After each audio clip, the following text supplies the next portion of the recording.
বুদ্ধিজীবী দিবসে শ্রদ্ধাবনত বাঙালি জাতি। রায়ের বাজার ও মিরপুরে সর্বসাধারণের ফুলেল শ্রদ্ধা। হানাহানি মুক্ত বাংলাদেশ গড়ার প্রত্যয়। গাছের শিকড় যদি না থাকে তাহলে গাছ থাকবে না। স্বতঃস্ফূর্ততাটাকে আমাদের গ্রহণ করা দরকার। আমরা এসেছি এখানে বুদ্ধিজীবীদেরকে শ্রদ্ধা জানানোর জন্য। সামনে এগিয়ে যেতে অনেক বই পড়তে হবে, আমাদের সবকিছু জানতে হবে এগুলোর সম্পর্কে। জাতির সূর্য সন্তানদের স্মরণ বিভিন্ন দলের। নতুন করে হত্যাযজ্ঞে মেতেছে শত্রুরা, বললেন মির্জা ফখরুল। নির্বাচন বানচালে টার্গেট করা হচ্ছে অভ্যুত্থানের নায়কদের, মন্তব্য নাহিদের। সমস্ত চক্রান্তকে ব্যর্থ করে দিয়ে এই দেশের মানুষ তাদের গণতান্ত্রিক যে অধিকার সে অধিকারকে প্রতিষ্ঠা করবে। নির্বাচনকে বানচাল করার জন্য অভ্যুত্থানের যারা প্রতিচ্ছবি ছিল, যারা নায়ক ছিল, তাদেরকে টার্গেট করে হত্যা করা হচ্ছে। দেখছিলেন প্রধান শিরোনাম। দুপুরের সময়ের সঙ্গে আছে আমি রোজা চৌধুরী। এবারে অন্যান্য শীর্ষ সংবাদ। ৭১-এর মতো আবারও মাথাচাড়া দিয়ে উঠেছে একটি শক্তি, বলছে বিএনপি। ধর্মের নামে দেশকে বিভক্ত করতে চেষ্টার অভিযোগ। নির্বাচনের সঠিক সিদ্ধান্ত নেওয়ার আহ্বান। হাদিকে হত্যা চেষ্টায় ব্যবহৃত মোটরসাইকেল শনাক্ত, মালিক হান্নান আটক। হামলাকারীর সীমান্ত পাড়ি দেওয়ার তথ্য নেই ডিএমপির কাছে। অপরাধীদের ধরতে সচেষ্ট সরকার। টেন্ডারে অনিয়ম, কমিশন বাণিজ্য আর অর্থ আত্মসাৎই নেশা, তবু বহাল তবিয়তে এলজিইডির বাচ্চু মিয়া। দুদকের মামলার পর আরও বাড়িয়েছেন ঘুষের রেট অতিষ্ঠ ঠিকাদাররা। সুদানে সন্ত্রাসী হামলায় শহীদ শান্তিরক্ষীদের পরিচয় প্রকাশ। 2 জনের বাড়ি কুড়িগ্রাম, বাকি 4 জন রাজবাড়ির নাটোর, কিশোরগঞ্জ ও গাইবান্ধার। এবং যুক্তরাষ্ট্রে এবার রক্তাক্ত বিশ্ববিদ্যালয়। রোড আইল্যান্ডের ব্রাউন ইউনিভার্সিটিতে বন্দুক হামলায় 2 শিক্ষার্থী নিহত। গুরুতর আহত নয়, জড়িতকে ধরতে অভিযানে পুলিশ।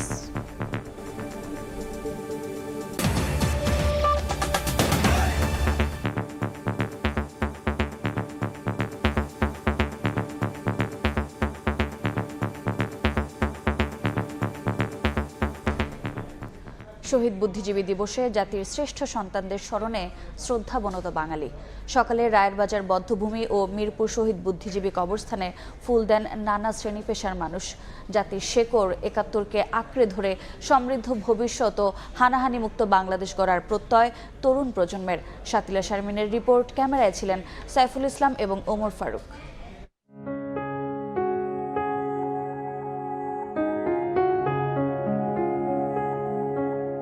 কিছু নাম রক্তে লেখা, ঠিক যেন নক্ষত্রের মতো জ্বলজ্বলে।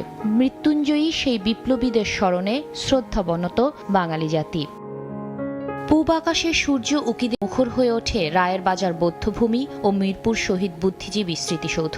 লক্ষ্য একটাই, জাতির শ্রেষ্ঠ সন্তানদের প্রতি শ্রদ্ধা নিবেদন। নৃশংস হত্যার শিকার জাতির সূর্য সন্তানদের স্মরণে পতাকা হাতে আসে শিশুরা। ছিলেন সংস্কৃতিকর্মী, রাজনীতিবিদ সহ নানা শ্রেণী পেশার মানুষও। আমরা এসেছি এখানে বুদ্ধিজীবীদেরকে শ্রদ্ধা জানানোর জন্য। বীর সন্তানদের শ্রদ্ধা জানাতে বা সামনে এগিয়ে যেতে অনেক বই পড়তে হবে আমাদের। এই প্রজন্মের মন থেকে যেভাবে মুক্তিযুদ্ধ ইতিহাস ঐতিহ্য মুছে দেওয়া সহজ হয়েছে, আমাদের থেকে আসলে মুছে দেওয়া অত সহজ নয়। যাদের আত্মত্যাগের মধ্য দিয়ে লাল সবুজের দেশে মুক্তভাবে শ্বাস নেওয়া যায়, তাদের প্রতি শ্রদ্ধায় নতপ্রাণ। শহীদ বুদ্ধিজীবীদের আদর্শ ধারণ করে দেশকে এগিয়ে নেওয়ার অঙ্গীকার সবার। সেইগুলো একসময় অর্জিত হবে, হয়তো সেটা এই অল্প সময়ে অদূর ভবিষ্যতে না হলে সুদূর ভবিষ্যতে হবে। নানান পরিবর্তনের কারণে আমাদের এই সমাবেশটা ছোট হয়ে গেছে, তা থেকে আমাদের মধ্যে একটা হতাশাও কাজ করে, বেদনাবোধ কাজ করে। ইতিহাস পাল্টে দেওয়া যায় না উল্লেখ করে মুক্তিযোদ্ধারা বলেন, এই বদ্বীপের সব সংগ্রামেরই অনুপ্রেরণা হয়ে থাকবে 1971। বাংলাদেশের অস্তিত্ব যেখান থেকে শুরু, গাছের শিকড় যদি না থাকে তাহলে গাছ থাকবে না। ইতিহাসের নৃশংসতম এই হত্যাকাণ্ডের বেদনাকে ধারণ করে উন্নত আর প্রগতিশীল রাষ্ট্র গঠনে সবাইকে ঐক্যবদ্ধ হওয়ার আহ্বান বিশিষ্ট জনদের। 1971-এর যে স্বাধীনতা সংগ্রামের তাদের যে আত্মত্যাগ, সেটি প্রজন্ম থেকে প্রজন্মে আমাদেরকে সাহসী করেছে, অন্যায়ের বিরুদ্ধে রুখে দাঁড়ানোর প্রত্যয় এবং সাহস জুগিয়েছে। আজকে জাতি একটি কঠিন সময় অতিক্রম করছে এবং জাতীয় ঐক্য ধরে রাখা এখন আমাদের জন্য একান্ত প্রয়োজন। শহীদ বুদ্ধিজীবী দিবস কেবল শোকের নয়, এটি আত্মসমালোচনা এবং দায়িত্বের দিনও। লাখো প্রাণের বিনিময়ে অর্জিত এই স্বাধীনতা রক্ষায় তরুণ প্রজন্ম জানুক তার শেকড়কে। নতুন যে বাংলাদেশ, সেই বাংলাদেশকে সমৃদ্ধ করতে তারা তাদের অগ্রজদের দেখানো পথে হাঁটুক, এমনটি প্রত্যাশা সবার। চাতিলা শারমিন, সময় সংবাদ, ঢাকা। এর আগে মিরপুর বুদ্ধিজীবী স্মৃতিসৌধে শ্রদ্ধা জানান রাষ্ট্রপতি মোহাম্মদ শাহাবুদ্দিন ও প্রধান উপদেষ্টা ডক্টর মোহাম্মদ ইউনূস। এ সময় কিছুক্ষণ নীরবে দাঁড়িয়ে থাকেন তারা। বিউগলে বেজে ওঠে করুণ সুর। সালাম জানায় সশস্ত্র বাহিনীর চৌকস দল। এ সময় মুক্তিযুদ্ধ বিষয়ক উপদেষ্টা বলেন, জুলাই সনদের ভিত্তিতে গড়ে উঠবে আগামীর বাংলাদেশ। নিজামুদ্দিনের ক্যামেরায় নাজমুস সালেহির রিপোর্ট। জাতির কষ্ট, বেদনা আর হাহাকারের দিন 14 ডিসেম্বর 1971 সালের এই দিনে মহান মুক্তিযুদ্ধের বিজয়ের দ্বারপ্রান্তে এসে বাঙালি হারিয়েছে তার শ্রেষ্ঠ সন্তানদের। সূর্য সন্তানদের শ্রদ্ধা জানাতে ভোরের আলো ফোটার আগেই শুরু হয় রাষ্ট্রীয় আনুষ্ঠানিকতা। প্রথম প্রহরে মিরপুর শহীদ বুদ্ধিজীবী স্মৃতিসৌধে ফুল দিয়ে শ্রদ্ধা জানান রাষ্ট্রপতি মোহাম্মদ শাহাবুদ্দিন। বিউগলে বেজে ওঠে করুণ সুর।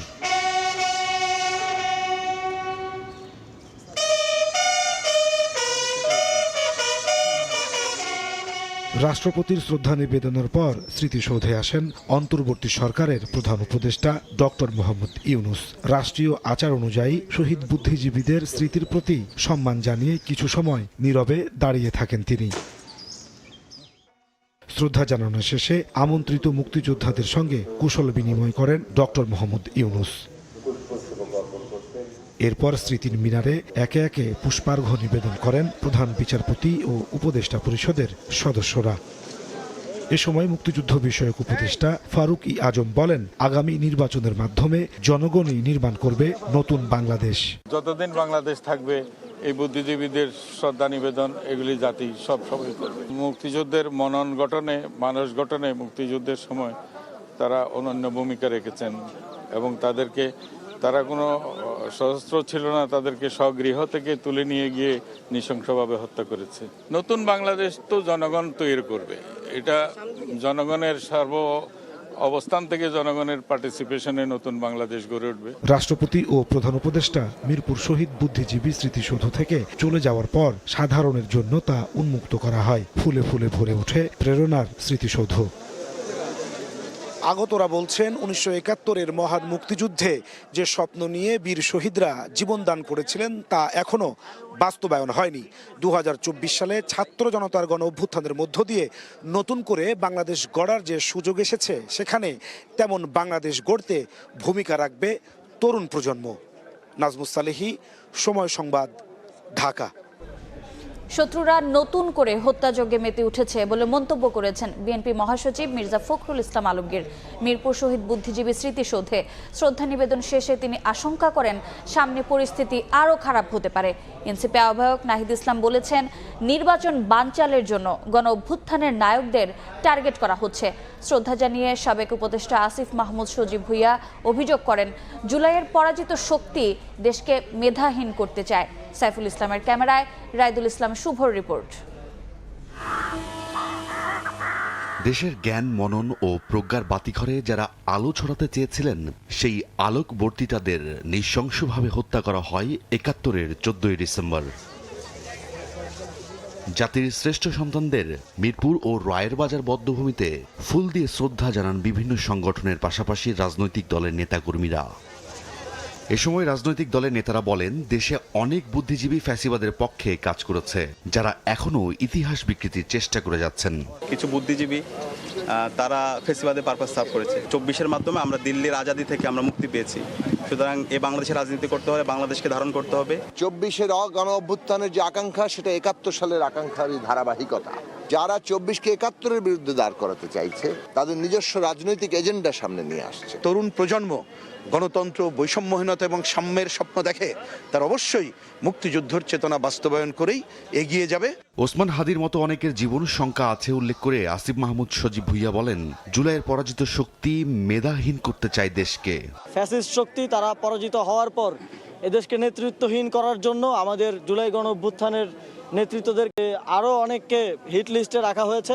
মিরপুরে শ্রদ্ধা জানানো শেষে এনসিপি আহ্বায়ক নাহিদ ইসলাম বলেন, নির্বাচন বানচালের জন্য টার্গেট করা হচ্ছে অভ্যুত্থানের নায়কদের। নির্বাচনকে বানচাল করার জন্য এবং গণ অভ্যুত্থানকে নস্যাৎ করার জন্য গণ অভ্যুত্থানের যারা প্রতিচ্ছবি ছিল, যারা নায়ক ছিল, নেতা ছিল, যারা অংশগ্রহণকারী ছিল, তাদেরকে টার্গেট করে হত্যা করা হচ্ছে।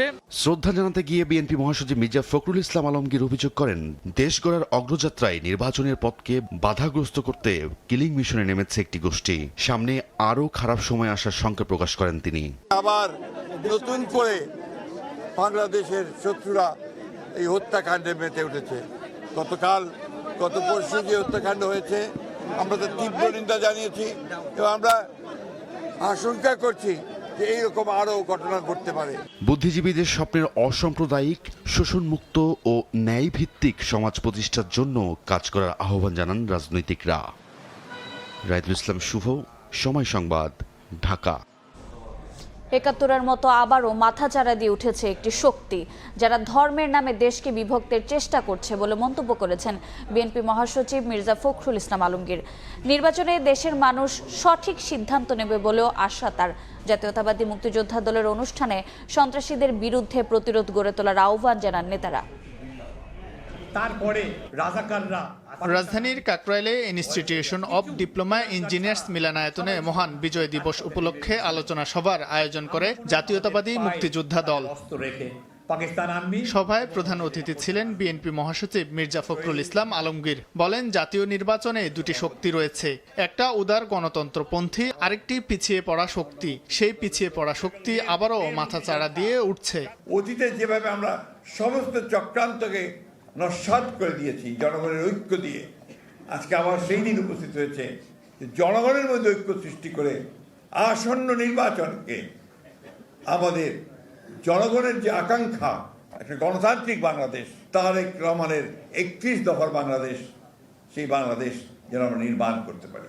একই অনুষ্ঠানে সন্ত্রাসী হামলার বিরুদ্ধে প্রতিরোধ গড়ে তোলার আহ্বান জানান বিএনপি চেয়ারপারসনের উপদেষ্টা মোয়াজ্জেম হোসেন আলাল। আর নির্বাচন নিয়ে শঙ্কার কিছু নেই বলে মন্তব্য করেন আরেক নেতা অ্যাডভোকেট আব্দুস সালাম। চট্টগ্রামে এরশাদুল্লাহ, ঢাকায় ওসমান হাদি, বিভিন্ন জায়গায় এ ধরনের ঘটনা ঘটানোর চেষ্টা যারা করছেন তাদেরকে চিহ্নিত করতে হবে।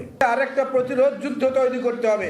সেই প্রতিরোধ যুদ্ধের বিজয়ের মধ্য দিয়ে বাংলাদেশের গণতন্ত্রের যে উত্তরণের প্রক্রিয়ার মধ্যে আমরা আছি, এটা ফেব্রুয়ারির 12 তারিখে গিয়ে তারপরে সেটার আবার নব একটা উদয় হবে। নির্বাচন নিয়ে কোনো শঙ্কা প্রকাশ করা যাবে না। নির্বাচন হবে এবং ইনশাল্লাহ এই দেশের মানুষ সুষ্ঠু একটা নির্বাচনের জন্য যা যা করা দরকার মানুষই ব্যারিকেড তৈরি করবে। কাজে আশার কথা বলতে হবে, ভয়ের কথা বলা যাবে না। বিজয়ের মাসে মুক্তিযুদ্ধের চেতনাকে ধারণ করে সবাইকে ঐক্যবদ্ধ থাকার আহ্বান জানান বক্তারা। শাহিন আলম, সময় সংবাদ, ঢাকা।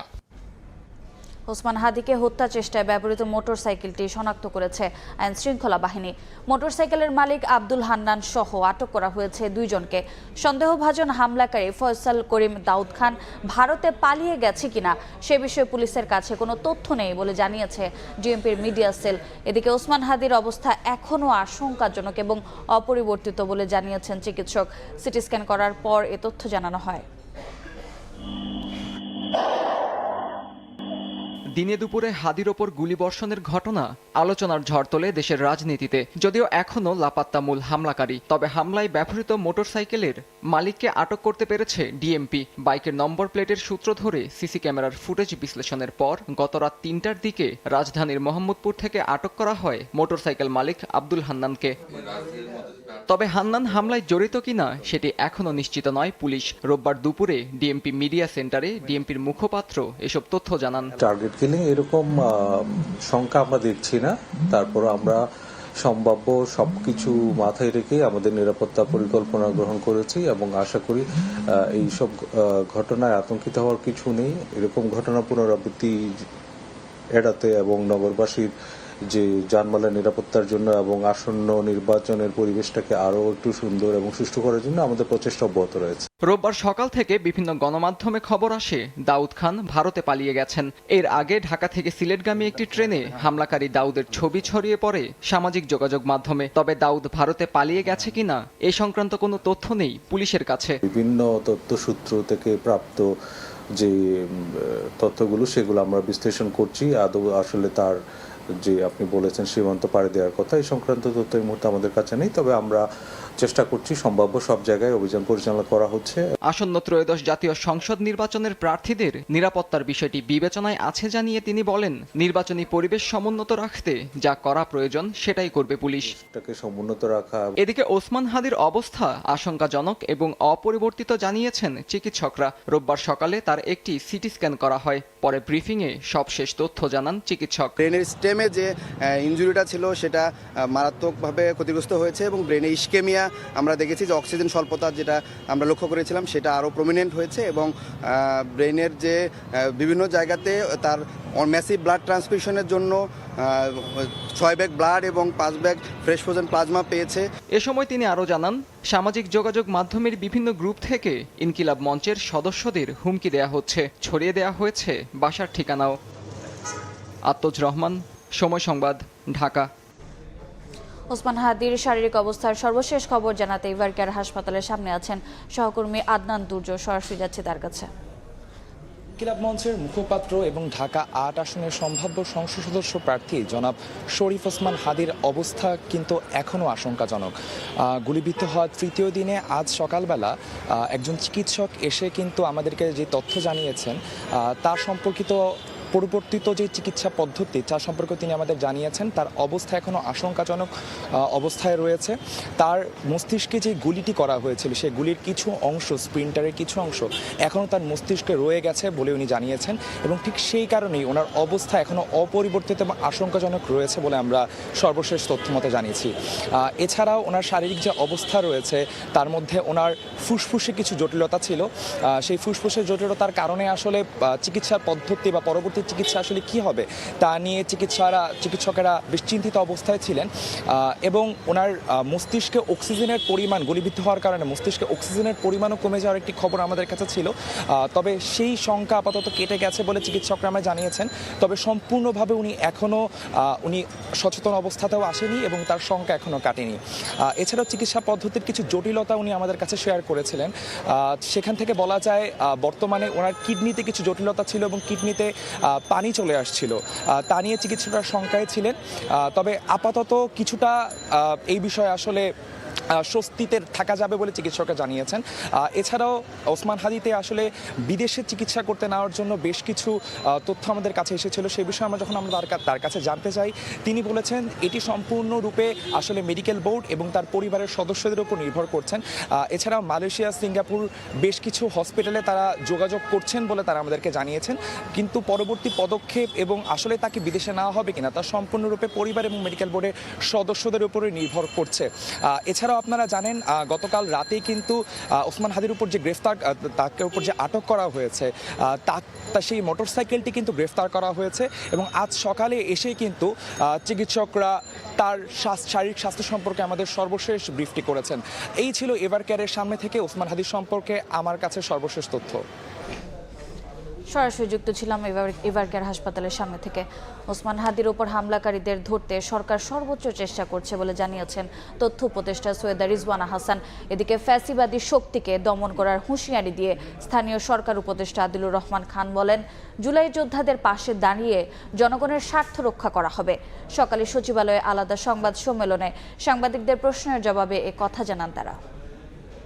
অপরাধীকে ধরবার জন্য সর্বোচ্চ চেষ্টা করা, নির্বাচনের ভিতটাকে দুর্বল করে দেওয়ার জন্যই এই আক্রমণগুলো করা হচ্ছে। বাংলাদেশের মানুষ সবসময় এই ধরনের আক্রমণ প্রতিহত করেছে। সরকার বাংলাদেশের মানুষকে সাথে নিয়ে এই ধরনের হীন, কাপুরুষোচিত এবং ষড়যন্ত্রমূলক আক্রমণের জবাব দিবে সঠিকভাবে নির্বাচনটা অনুষ্ঠানের মাধ্যমে। ফ্যাসিবাদী শক্তির যারা রেমনেন্টস দেশে আছে তাদের দমন করব, তাদের প্রতিহত করব। জুলাই বিপ্লবের যারা যোদ্ধা তাদের পাশে দাঁড়িয়ে এই সরকার বাংলাদেশের জনগণের স্বার্থ রক্ষা করবে। দুপুরের সময় আরও থাকছে। বাল্যবিয়ের শিকার হচ্ছে চা বাগানের 46% কিশোর কিশোরী। 18 বছরের আগেই বাবা মা হচ্ছে 22.2 অর্থনৈতিক চাপই কারণ, ইউনিসেফের জরিপ।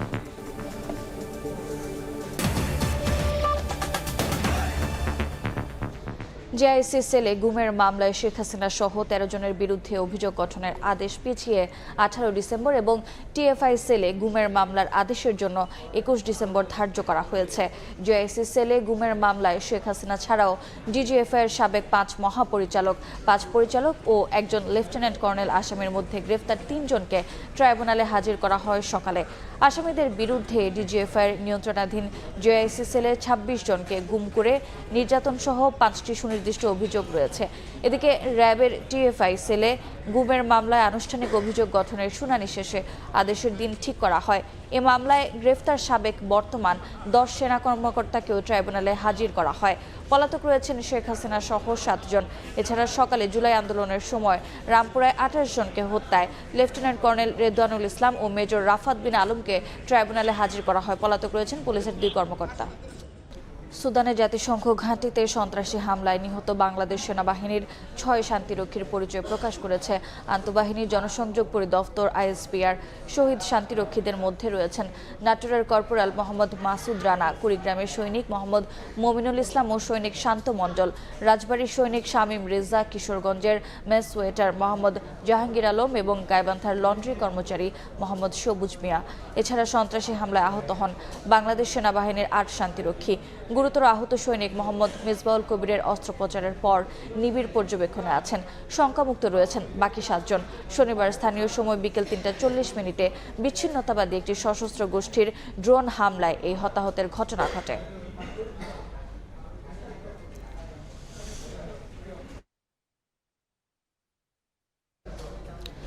দুদকের জালে ধরা পড়ায় ঘুষের রেট আরও বাড়িয়েছেন স্থানীয় সরকার প্রকৌশল অধিদপ্তর এলজিইডির ঢাকা আঞ্চলিক কার্যালয়ের নির্বাহী প্রকৌশলী বাচ্চু মিয়া। জানিয়ে অতিষ্ঠ ঠিকাদাররা টেন্ডারে অনিয়ম, ঘুষ দাবি, স্বজনপ্রীতি ও কমিশন বাণিজ্যের প্রমাণও মিলেছে সময় সংবাদের অনুসন্ধানে। তবে অদৃশ্য শক্তির বলে ধরাকে সরা জ্ঞান করে শপথে বহাল তবিয়তে আছেন এলজিইডির বাচ্চু। M A আজিমের report. স্থানীয় সরকার প্রকৌশল অধিদপ্তর এলজিইডির ঢাকা আঞ্চলিক কার্যালয়কে ঘুষ দুর্নীতির স্বর্গরাজ্য বানিয়েছেন নির্বাহী প্রকৌশলী বাচ্চু মিয়া।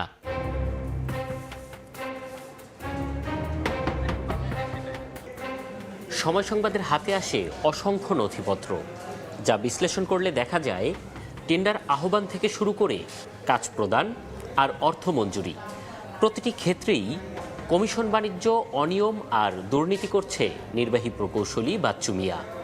এবার যা একে একে উপস্থাপন করব আমরা। রাজধানীর গাবতলী এলাকা, এখানে একটি প্রাথমিক বিদ্যালয় তৈরি করছে এলজিইডি। সরজমিনে দেখা যায় গাবতলী সরকারি প্রাথমিক বিদ্যালয়টির কাজ এখনো চলছে, কিন্তু ভবনটির কাজ সম্পন্ন দেখিয়ে 1,22,00,000 টাকা আত্মসাৎ করেছেন বাচ্চু মিয়া ও ঠিকাদারি প্রতিষ্ঠান। চাঞ্চল্যকর এই ঘটনার প্রমাণ মিলেছে দুদকের তদন্তেও। তাদের করা মামলায় উল্লেখ করা হয়েছে, কাজ না করে টাকা আত্মসাৎ করতে সরকারি ক্ষমতার অপব্যবহার করে জাল জালিয়াতির মাধ্যমে ভুয়া মেজারমেন্ট বুক তৈরি করেন বাচ্চু মিয়া। আর সে মেজারমেন্ট বুক দিয়েই কাজ না করে টাকা তুলে নেয় ঠিকাদারি প্রতিষ্ঠান। আর এই সুযোগটি করে দিয়ে নিজের কমিশন বাগিয়ে নেন বাচ্চু মিয়া। দুদকের মামলার পর এখন তড়িঘড়ি করে সেন্টারিং না খুলেই একই সাথে দেয়া হয়েছে 3টি ছাদের ঢালাই। তার মধ্যেই চলছে ইটের গাঁথুনি, প্লাস্টার ও বৈদ্যুতিক পাইপলাইন স্থাপনের কাজ। চাইছে তাড়াহুড়ি ঢালাই দেওয়ার জন্য, কইছে তাড়াতাড়ি করা, ওই জন্য 200 টাকার মাল দিছে, মাল দিয়া ঢালাই করছে। নির্বাহী প্রকৌশলী বাচ্চু মিয়ার এক হোয়াটসঅ্যাপ চ্যাটের স্ক্রিনশট আসে সময় সংবাদের হাতে, যেখানে দেখা যায় টেন্ডারের আগে অর্থের বিনিময়ে গোপন দর সরবরাহ করছেন তিনি। ইদানিং সময়ে কিছু টুকির জায়গায় টাকা আমি নিচ্ছি, কারণ আমার টাকার দরকার হচ্ছে, বিভিন্ন জায়গায় খরচ। কোন কোন ঠিকাদার টাকা দিচ্ছে, কে দেয় নেই, ওইসব ঠিকাদারের নাম্বার, মোবাইল নাম্বার এইগুলা দিয়ে আমি বলছি একটা এখানে ভুল ত্রুটি পাবা, সাথে সাথে আমাকে জানাবা। তার আপন ছোট ভাই শহীদুল ইসলাম সুমনের নামে করেছেন 2টি লাইসেন্স। কাজের নামে প্রায় কোটি টাকার বরাদ্দ দেওয়া হয় সে প্রতিষ্ঠান দুটোকেও। লাইসেন্সের ঠিকানা ধরে এবার আকাশ প্লাজায় সময় সংবাদ। পুরো ভবন ঘুরেও মেলেনি মোহনা ও মাহমুদ এন্টারপ্রাইজ নামের কোনো ঠিকাদারি প্রতিষ্ঠান। কিভাবে কি কাগজপত্র জোগাড় করছে জানি না, এটা যেহেতু একটা কমার্শিয়াল বিল্ডিং, এই বিল্ডিংয়ের অনেক লোকেই এটার অ্যাড্রেসটা ব্যবহার করে লাইসেন্স করছে তারা। দুদকের জালে ধরা পড়ায় এখন ঘুষের রেট বাড়িয়েছেন বাচ্চু মিয়া, জানিয়ে অতিষ্ঠ ঠিকাদাররা। দুদকের অভিযোগের পরে উনি আরো বেশি বেপরোয়া হয়ে গেছে। এবার এত সব অভিযোগের বিষয়ে কথা বলতে বাচ্চু মিয়ার মুখোমুখি হতে চাই আমরা। এলজিইডি ভবনে গেলে সময় সংবাদের ক্যামেরা দেখে আঁতকে ওঠেন তিনি। বাচ্চু মিয়ার লোকজন বন্ধ করে দেয় ক্যামেরা। দুদকের তদন্তে দুর্নীতির প্রমাণ পাওয়ার পরেও অদৃশ্য শক্তির বলে স্বপদে বহাল আছেন নির্বাহী প্রকৌশলী বাচ্চু মিয়া। শাস্তি বলতে স্থানীয় সরকার প্রকৌশল অধিদপ্তর থেকে 3 সদস্যের একটি তদন্ত কমিটি করা হয়েছে, কিন্তু 4 মাসেও আলোর মুখ দেখেনি তদন্ত রিপোর্ট। এম এ আজিম, সময় সংবাদ, ঢাকা। দুপুরের সময় আরো থাকছে। Watching this league for a while now, and it's looking a great league now. So I'm glad to be part of this now. Dhaka এলেন capitals mentor Shoaib Akhtar. BPL এ প্রথমবার যুক্ত হয়ে উচ্ছ্বসিত পাকিস্তান কিংবদন্তি। প্রশংসা করলেন টাইগার স্পিড স্টার তাসকিনের।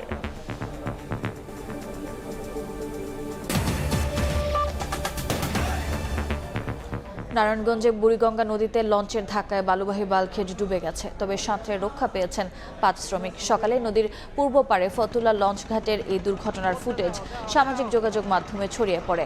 পাগলা নৌপুলিশ ফাঁড়ির ইনচার্জ জাহাঙ্গীর হোসেন জানান, সদরঘাট থেকে যাত্রী নিয়ে বুড়িগঙ্গা নদী দিয়ে বগদাদিয়া 13 নামে একটি লঞ্চ ভোলার উদ্দেশ্যে ছেড়ে আসে।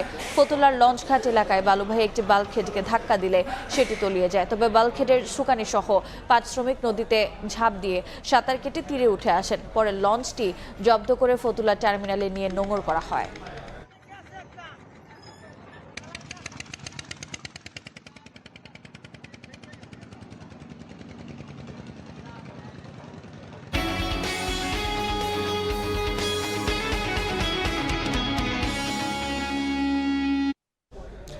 কর্পোরেট সুশাসন ছাড়া দেশের ভেঙে পড়া আর্থিক খাত সুসংহত করা সম্ভব নয় বলে মনে করেন Institute of Chartered Secretaries of Bangladesh ICSB.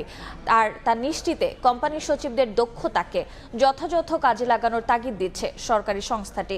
এই সুশাসন নিশ্চিতে যে ব্যয় হয় তার চেয়ে বেশি ফিরে আসে মুনাফা হয়ে, এমন পর্যবেক্ষণ সাবেক উপদেষ্টা ডক্টর হোসেন জিল্লুর রহমানের। এজন্য ভালো কোম্পানিকে উৎসাহ দিতে বিশেষ স্বীকৃতি দেওয়ার পরামর্শ তার। সাইফুল ইসলামের রিপোর্ট। কোম্পানিতে সুশাসন না থাকলে কি হয়, এর উত্তর দেশের দুর্দশাগ্রস্ত ব্যাংকগুলোর দিকে তাকালেই সহজেই বোঝা যায়। নিয়ম নীতির তোয়াক্কা না করে ঋণ দেওয়ার পর ফেরত আসেনি আর। এর ফলে যেমন ধসে গেছে কয়েকটি ব্যাংকের আর্থিক ভিত্তি, তেমনি গেছে আমানতকারীর জমানো সম্বলও। শুধু ব্যাংক খাত নয়, অর্থনীতির লাইফলাইনে থাকা উৎপাদন ও সেবা খাতের প্রতিটি কোম্পানির জন্য একই সতর্কতা।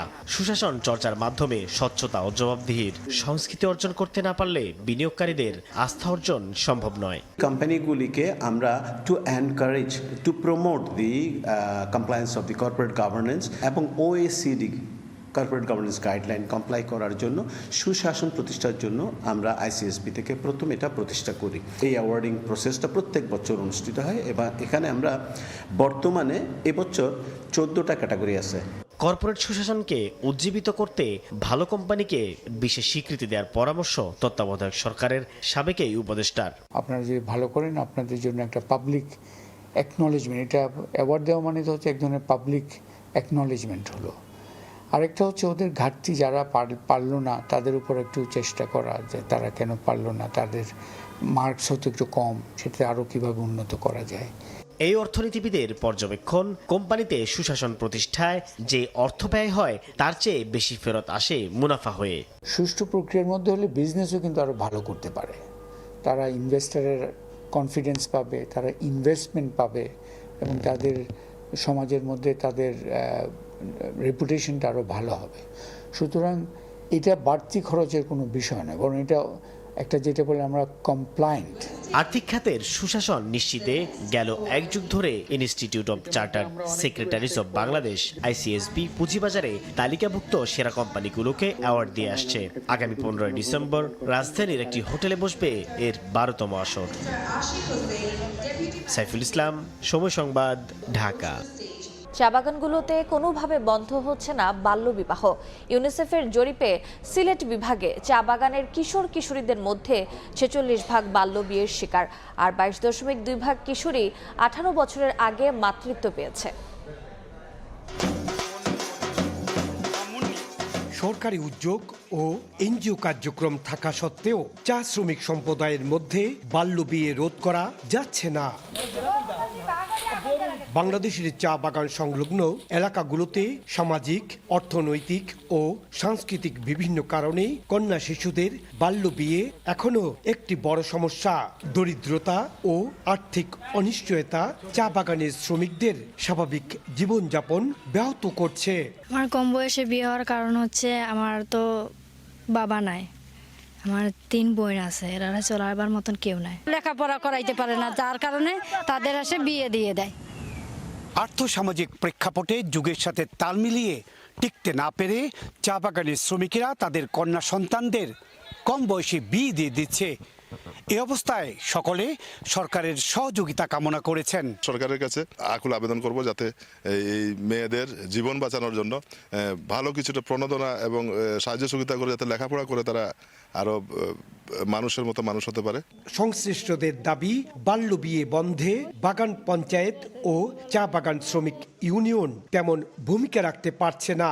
পঞ্চায়েতকে আমরা যদি একটা জবাবদিহিতার মধ্যে যদি নিয়ে আসতে পারি যে আপনার বাগানে যদি কোনো ধরনের চা শ্রমিক ছেলে বা মেয়ে যদি বাল্যবিবাহ যদি হয় তাহলে সে যাতে ওইটার একটা লায়াবিলিটি থাকে। সিলেট বিভাগে চা বাগানগুলোতে একটি বিশেষ জরিপ অনুসারে মৌলভীবাজারে প্রায় 47.7%, হবিগঞ্জে প্রায় 41.3% এবং সিলেটে 39.1% বাল্যবিয়ে হয়। চা বাগান সম্প্রদায়ের বাল্যবিবাহের হার জাতীয় গড় থেকে বেশি এবং কিছু জায়গায় 70% মতো। ইকরামুল কবির, সময় সংবাদ, সিলেট। দেশের বাইরের খবর, অস্ত্রধারীর গুলিতে আবারও রক্ত ঝরল যুক্তরাষ্ট্রের বিশ্ববিদ্যালয়ে। এবার দেশটির রোড আইল্যান্ড অঙ্গরাজ্যের ব্রাউন ইউনিভার্সিটিতে বন্দুক হামলায় 2 শিক্ষার্থী নিহত হয়েছেন, গুরুতর আহত হয়েছেন আরও অন্তত 9 জন। হামলাকারীদের ধরতে পুলিশের অভিযান চলছে। এ ঘটনায় হতাহতদের পরিবারের প্রতি গভীর সমবেদনা জানিয়েছেন মার্কিন প্রেসিডেন্ট ডোনাল্ড ট্রাম্প। স্থানীয় সময় শনিবার যুক্তরাষ্ট্রের রোড আইল্যান্ড অঙ্গরাজ্যের ব্রাউন ইউনিভার্সিটির ক্যাম্পাসে অতর্কিত হামলা চালায় এক বন্দুকধারী। এই ঘটনায় কয়েকজন হতাহত হয়েছেন। খবর পেয়ে ঘটনাস্থলে পৌঁছায় পুলিশ। আহতদের উদ্ধার করে নেওয়া হয় স্থানীয় হাসপাতালে। পুলিশ জানায় বিশ্ববিদ্যালয়ে পরীক্ষা চলাকালে হামলা চালায় ওই বন্দুকধারী। হামলার সঙ্গে সঙ্গে শিক্ষক, শিক্ষার্থী সহ সংশ্লিষ্টদের নিরাপদ স্থানে আশ্রয় নিতে সতর্ক করে বিশ্ববিদ্যালয় কর্তৃপক্ষ। সন্দেহভাজন হামলাকারী পুরুষ বলে নিশ্চিত করেছে পুলিশ।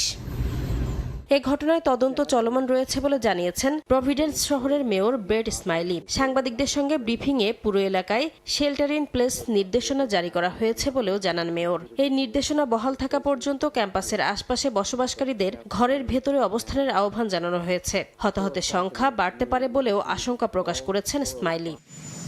এদিকে বিশ্ববিদ্যালয় ক্যাম্পাসে বন্দুক হামলার ঘটনাকে ভয়াবহ আখ্যা দিয়েছেন মার্কিন প্রেসিডেন্ট ডোনাল্ড ট্রাম্প।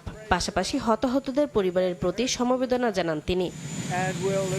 ব্রাউন ইউনিভার্সিটিতে গুলির ঘটনা চলতি সপ্তাহে যুক্তরাষ্ট্রের কোনো বিশ্ববিদ্যালয় ক্যাম্পাসে ঘটা দ্বিতীয় বন্দুক সহিংসতা। এর আগে গেল বৃহস্পতিবার দক্ষিণাঞ্চলীয় শহর ফ্র্যাঙ্কফুর্টের কেনটাকি স্টেট ইউনিভার্সিটির ক্যাম্পাসে গুলির ঘটনায় 1 জন নিহত হয়েছিলেন। নাসরিন রুমি, সময় সংবাদ। সিরিয়ায় অভিযানের সময় আইএসআইএস-এর হামলায় 2 মার্কিন সেনা ও এক বেসামরিক দোভাষী নিহত হয়েছেন। আহত হয়েছেন আরও 3 মার্কিন সেনা। শনিবার সিরিয়ার মধ্যাঞ্চলে পালমিরা শহরের কাছে মার্কিন ও সিরীয় বাহিনীর যৌথ মিশনের সময় এই হামলার ঘটনা ঘটে। পেন্টাগনের মুখপাত্র জানান, সেনারা স্থানীয় নেতাদের সঙ্গে বৈঠকের সময় আইএসের এক বন্দুকধারী আচমকা হামলা চালায়। ঘটনাস্থলে নিহত হন কয়েকজন সেনা। তাদের পরিচয় প্রকাশ করা হয়নি। সিরিয়ার রাষ্ট্রীয় সংবাদ মাধ্যম জানায়, হামলার ঘটনায় সিরীয় নিরাপত্তা বাহিনীর 2 সদস্য আহত হন।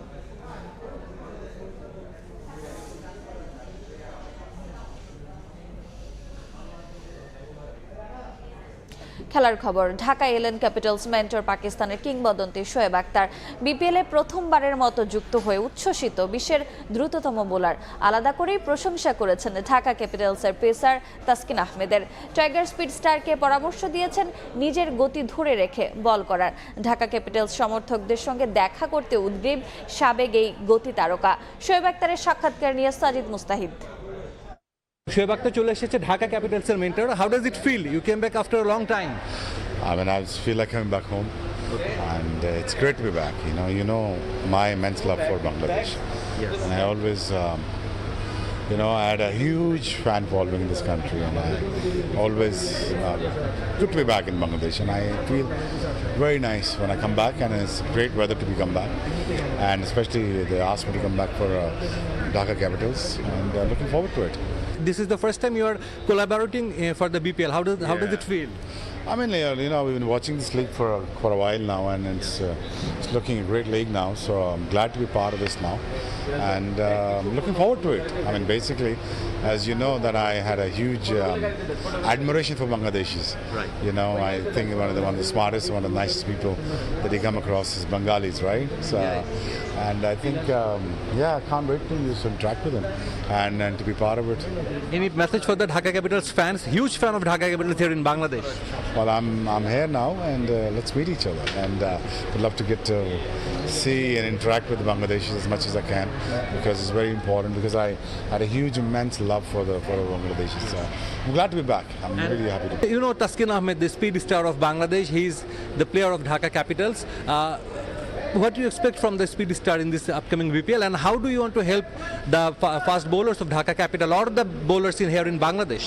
Well, whatever I know, I will transfer that to them. And Taskin has been around the corner, and he's been brilliant, and he has been bowling really fast. And one thing he did the best, that he's just bowling quick, right? And he's bowling with a lot of passion, and that's what I like that about him. He's a very honest fast bowler, and I wish him best of luck. And wherever I just could, he doesn't need much of a help, but and just keep him bowling fast, and that is the main thing. Do you have any wish list to eat here in Dhaka? Because I know you love the food here in Dhaka. I love it. I just can't wait to eat a lot of fish and rice. Shoaib Akhtar চলে এসেছেন ঢাকা ক্যাপিটালসের mentor. Definitely বিপিএলের আমেজ কিন্তু চলে এসেছে cricket পাড়ে, এবং ঢাকা ক্যাপিটালস চাইবে যে শোয়েব আখতারের মাধ্যমে ঢাকা ক্যাপিটালসের যে বোলাররা আছে তাদেরকে আসলে ডেভেলপ করতে, এবং এবারের বিপিএলে নিশ্চিতভাবেই ঢাকা ক্যাপিটালসও চাইবে ভালো কিছু উপহার দিতে। সাজিদ মুস্তাহিদ, সময় সংবাদ, ঢাকা। লা লিগায় জয়ের ধারা অব্যাহত রেখেছে বার্সেলোনা। রাফিনিয়ার জোড়া গোলে ওসাসুনাকে 2-0 গোলে হারিয়েছে হ্যান্সি ফ্লিকের দল। এ নিয়ে লিগে টানা 7 জয় তুলে নিয়েছে বার্সা। ঘরের মাঠে শুরু থেকে আক্রমণে প্রতিপক্ষকে চাপে রাখে রাফিনিয়া ইয়ামালরা। যদিও প্রথমার্ধে চেষ্টা চালিয়েও গোলের দেখা পাননি তারা। শেষ পর্যন্ত ম্যাচের ডেডলক ভাঙে 70 মিনিটে। ব্রাজিলিয়ান তারকা রাফিনিয়ার গোলে এগিয়ে যায় বার্সেলোনা। 86 মিনিটে নিজের জোড়া গোলে লিড দ্বিগুণ করে স্বাগতিকরা। এ জয়ে রিয়ালের সঙ্গে 7 পয়েন্ট ব্যবধান বাড়িয়েছে হ্যান্সি ফ্লিকের দল।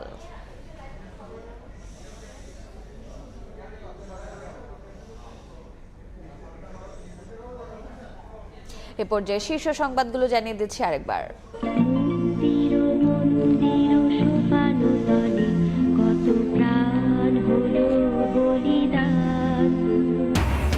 শহীদ বুদ্ধিজীবী দিবসে শ্রদ্ধাবনত বাঙালি। রায়ের বাজার ও মিরপুরে সর্বসাধারণের ফুলেল শ্রদ্ধা। হানাহানি মুক্ত বাংলাদেশ গড়ার প্রত্যয়। নতুন করে হত্যাযজ্ঞে মেতেছে শত্রুরা। পরিস্থিতি আরও খারাপ হওয়ার শঙ্কা মির্জা ফখরুলের। নির্বাচন বানচালে টার্গেট করা হচ্ছে অভ্যুত্থানের নায়কদের, মন্তব্য নাহিদের। এবং হাদিকে হত্যা চেষ্টায় ব্যবহৃত মোটরসাইকেল শনাক্ত ও আটক 2 হামলাকারী সীমান্ত পাড়ি দেওয়ার তথ্য নেই ডিএমপির কাছে। অপরাধীদের ধরতে সচেষ্ট সরকার।